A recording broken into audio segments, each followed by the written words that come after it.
Loans, mortgage loans, business loans సులభంగా government private banks నుండి ఇప్పించబడును. భవిష్యత్ తరాల యొక్క బాధ్యత మీ మీద ఉన్నది. టీచర్ ఉద్యోగం అనేది ఉద్యోగం కాదు, ఇది భావోద్వేగము. నీళ్లు నిధులు నియామకాలలో ఈ నీళ్లు కూడా మనకు ఒక భావోద్వేగము, విద్య కూడా ఇంకొక భావోద్వేగము తెలంగాణకు. ఎందుకంటే గత పాలకుల వల్ల అది తెలంగాణ రాష్ట్రం రాకంటే ముందు కానీ తెలంగాణ రాష్ట్రం వచ్చిన తర్వాత కానీ విద్య నిర్లక్ష్యానికి గురైంది. బడ్జెట్ కేటాయింపులలో కూడా గతంలో అన్యాయం జరిగింది.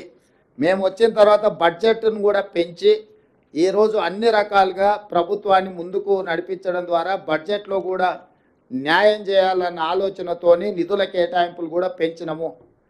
ఇవి కూడా ఇంకా సరిపోవు, భవిష్యత్తులో ఇంకా నిధులను పెంచడం ద్వారా విద్యకు అత్యంత ప్రాధాన్యత ఇస్తాము. ఇదే కాకుండా చంద్రశేఖరరావు గారు పదే పదే నేను SC ST OBC minority residential schools ఇచ్చిన వాటి వల్ల చాలా ప్రయోజనం చేకూరింది అని వారు చాలా సందర్భాలలో చెప్పడం జరిగింది. అవన్నీ మంజూరు చేసిండు, కానీ వేటికి కూడా కనీసమైన మౌలిక సదుపాయాలు ఏర్పాటు చేయలేదు.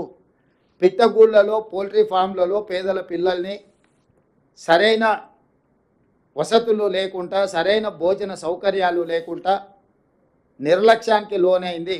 అందుకే ఈరోజు మా ప్రభుత్వము integrated residential schools, young India integrated residential schools ప్రతి కాన్స్టిట్యున్సీకి 20 నుంచి 25 ఎకరాలలో ఎస్సీ ఎస్టీ ఓబీసీ అండ్ మైనారిటీకి సంబంధించిన రెసిడెన్షియల్ స్కూల్స్కి అన్నిటికీ కూడా ఒక క్యాంపస్ క్రియేట్ చేసి ఒక యూనివర్సిటీ స్థాయిలో అక్కడ వసతులు, మౌలిక వసతులు కల్పించి అక్కడ ప్లే గ్రౌండ్స్ కానీ ల్యాబ్స్ కానీ వాళ్ళకు మంచి అడ్వాన్స్డ్ టెక్నాలజీతో కిచెన్ సెంటర్లు కలిపి ఒక హైజెనిక్ ఫుడ్ వాళ్లకు ఇవ్వాలి అని ఈరోజు మా ప్రభుత్వం నిర్ణయం తీసుకొని పైలట్ ప్రాజెక్ట్ కింద కొడంగల్ అండ్ మధిరాలో ఆల్రెడీ పనులు ప్రారంభించడానికి అన్ని ఏర్పాట్లు చేసినాం.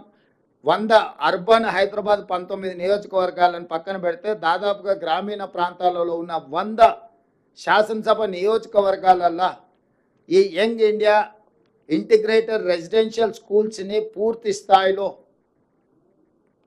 వాటిని అభివృద్ధి చేయాలన్న ఆలోచనతోని దాదాపుగా ఒక్కొక్క స్కూల్కు 100 నుంచి 125 కోట్లు, అంటే దాదాపుగా 10 నుంచి 12,500 కోట్ల రూపాయలు దానికి ఖర్చు అవ్వడానికి అవకాశం ఉంది. దానికోసం నిధుల సేకరణతో పాటు ఈ ఇన్ఫ్రాస్ట్రక్చర్ అంతా కూడా మౌలిక వసతులను అందించడానికి మా ప్రభుత్వం పూర్తి స్థాయిలో ప్రయత్నం చేస్తుంది. అదేవిధంగా 10 సంవత్సరాలు టీచర్ల ప్రమోషన్లు కానీ టీచర్ల బదిలీలు కానీ ఏ రోజు చేయలేదు.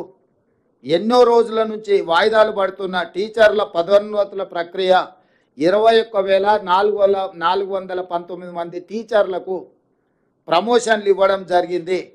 ఇందులో ప్రాథమిక పాఠశాలకు సంబంధించిన వాళ్ళు 19,429 మందికి ఇవ్వడం జరిగింది.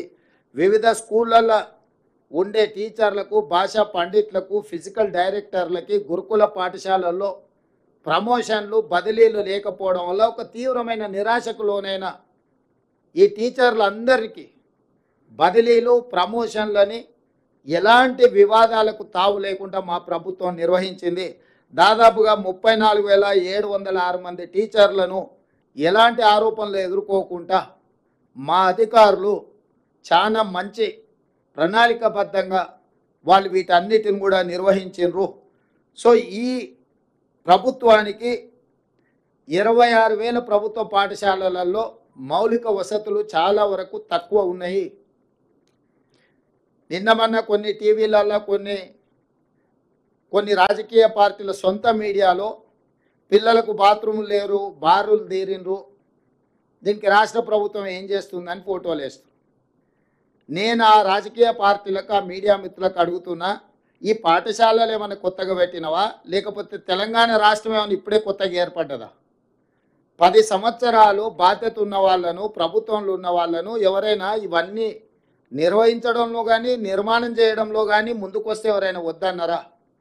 గత 10 సంవత్సరాలు బాధ్యతారహితంగా వ్యవహరించడం వల్ల ఏమాత్రం ఈ పిల్లల కనీస సౌకర్యాల పట్ల పట్టించుకోకపోవడం వల్ల ఈరోజు ఈ ఉపద్రవం వచ్చింది.